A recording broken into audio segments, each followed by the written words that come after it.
Ivory Coast, was a refugee, and his mom was going to get an opportunity to see him for the first time when he went to Arizona. I love the Barsham kid, even though he got injured, Skip, him imitating the D-line coach.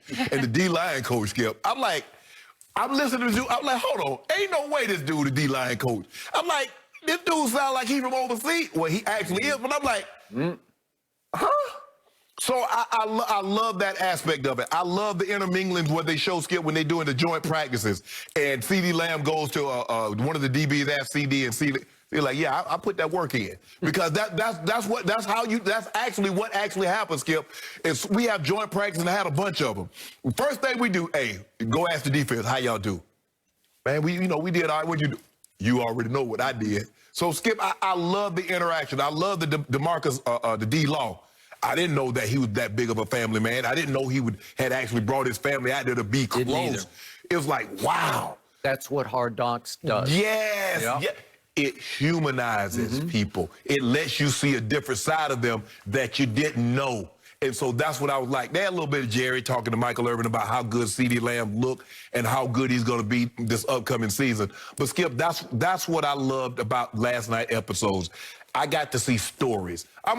Since I've been in TV, Skip, I'm all about stories. It's not about wins. Yeah, you want to win. Yes, it's wins and losses. But it's stories. Narratives. Can you tell a story? To paint this kid to see, kid really had never really played football, earned a scholarship to Kansas, stuck last year on the practice squad with the Cowboys. Now he's actually trying to make the roster. And about 235 pounds. He got an uphill battle. That's an uphill battle. Got an uphill battle. Yep. Do it. Everything I do is for my mom. And it was just like, okay, Skip, I can get down with this type of hard knock. But still, your guy Mike McCarthy. They led with it. It opened up episode 2. He need to go to some motivational speaking. He need to get Tony Robbins. He need to go to 10 speakers. He need to go get some motivational speaking classes. To me, you either have that or you don't. You do, Skip. It is. That's a God-given ability. It is. And he does not have it, and he is forcing it as hard as he can force it. And he tries to sort of fuel it up with some F-bombs, and they just drop dead. Skip, before you go, Skip, sorry to cut you off. Did you see when he's up there talking and they pan in the room and guys just looking? Yeah, did you see anybody coming out of their chair over this? That's your guy. And what got me, now, I don't want to dwell on this because, look, he just overmatched. He's on Hard Knocks. Right. He's trying as hard as he can to sell himself as the head coach of the Dallas Cowboys, when we all know the owner and operator is that guy upstairs, right? And his son. Yes, the two Joneses. The two Joneses.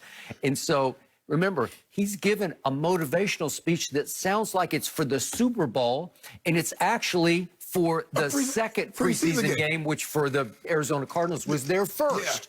Right? It's a camp fodder game in which your starters are barely, if even going to play. No, I don't even know if any offensive starters even played. No, they did not. So what are you wasting your breath for? Well, we're going to remember this team. We played this team last year. Yeah. We played. 40% of you are new. I want you to know we played this team last year. By the way, that team on Monday Night Football beat the brakes behind. And he says, we're going to put it on their ass tonight. You are? Why? What? Right? What's the point? Save some of that. Yeah, save a little bit of it. Obviously everybody wants to do their job and make the team. It's mostly about a guy, the Tebows of the team trying to make the team, right? Right. And then he says, we're a popular team. We're not in this to be effing popular. What are you talking about? Okay, so we did that. We did it hard last week. And again, that is not his strength. That's not his forte. I used to hear all the time from a lot of people inside football that in his glory years in Green Bay, he was one of, if not the best play caller in pro football. Right. And now he's not calling plays, obviously. Kellen Moore is. He's in play. He was already there. Right. And to Mike's credit, he kept Kellen Moore because Dak loves Kellen Moore and has a good vibe with him, good connection with him. So I don't know. Now Mike is not doing what Mike did best because he's another classic case of how many of these guys do we see? He was a really good offensive coordinator, and he made his bones in this league. He made his way as an offensive coordinator. Well, does that qualify you to be the CEO of a team? And he probably speech maker? He probably told Jared that I'm going to call the plays. And Jerry said no. You Right? think Jerry said no? I believe that. Right. Yeah, he probably did. But again,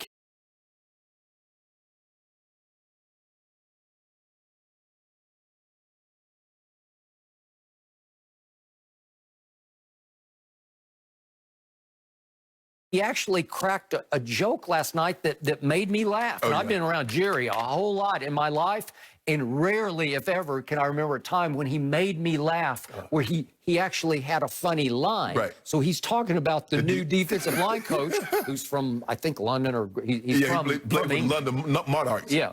And he says, this is Jerry, that defensive line coach, I look at him and he looks like he's from Arkansas. I listen to him, and he sounds like Winston Churchill. And then Jerry starts quoting from the most famous Winston Churchill speech from 1940 to the House of Commons with the Germans at their doorstep. Right. And remember, it was we're going to fight them on the beaches. We're going to fight them in the streets. We're going to fight them in the fields. And Jerry starts quoting from the Winston Churchill speech, and it's funny because he's doing his D-line, yeah.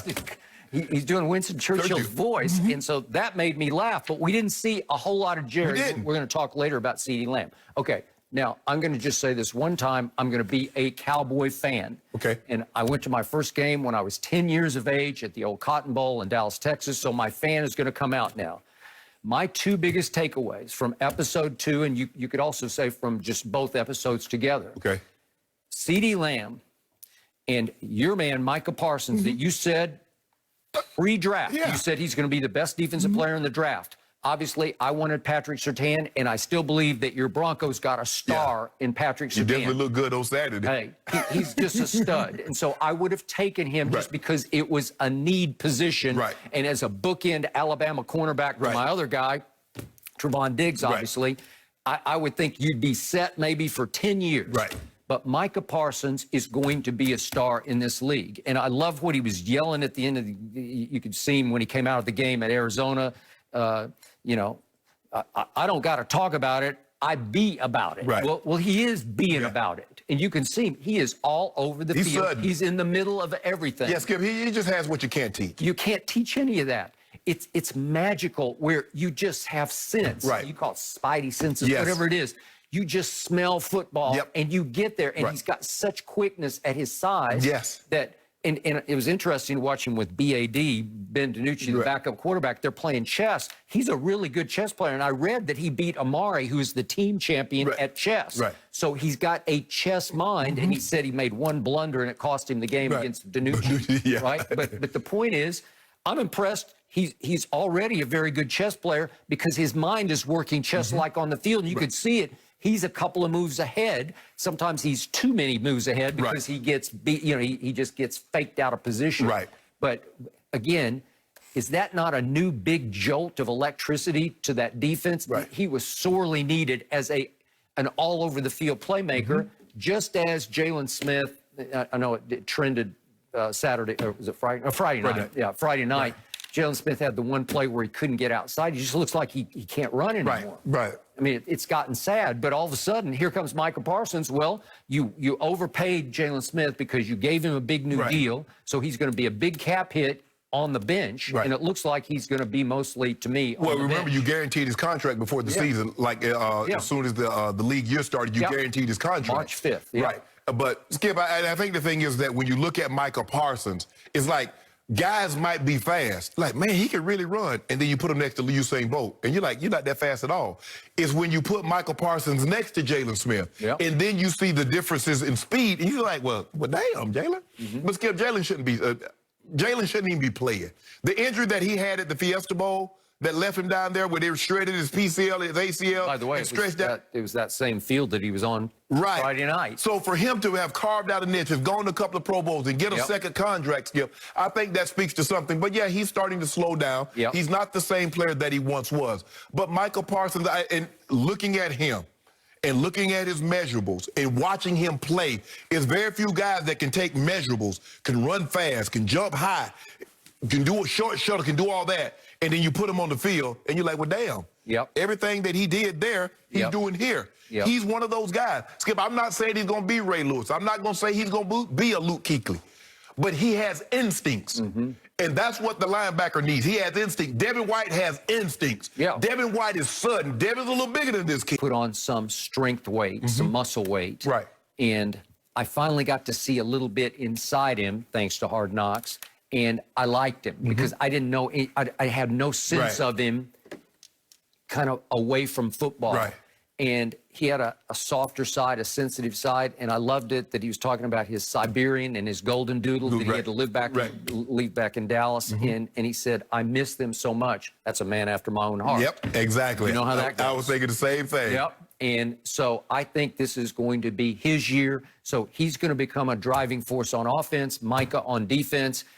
And I'm going to win 5 cases of Diet Mountain. Well, Skip, the thing is going to be very interesting is to see how this plays out once Amari is back up to speed. It's easy for him to be the guy when there's no Amari. Well, they say Amari's close to 100%, coming off ankle surgery. Skip, it's hard for me to see a guy making $20 million. He's the number 2 receiver. Okay, we'll see how that goes. That's all about the quarterback's choices that he makes, and we'll see what choices Dak he likes makes. Amari. That's Skip. Amari what got put Dak on the map.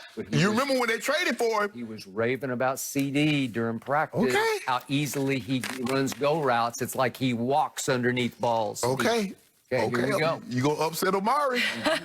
I'm glad you guys got you okay with this? Yes, I am. into CD because CD was one of my favorite players to talk to throughout his years in college at Oklahoma. He is special. He was always so polite on the phone, such a nice guy, and you guys are getting to see that, so we'll talk CD in just a bit. But first, the NBA season might be 2 months away, but we already got a glimpse into how we'll be treated on Christmas Day this year, something to look forward to, headlining the 5 games that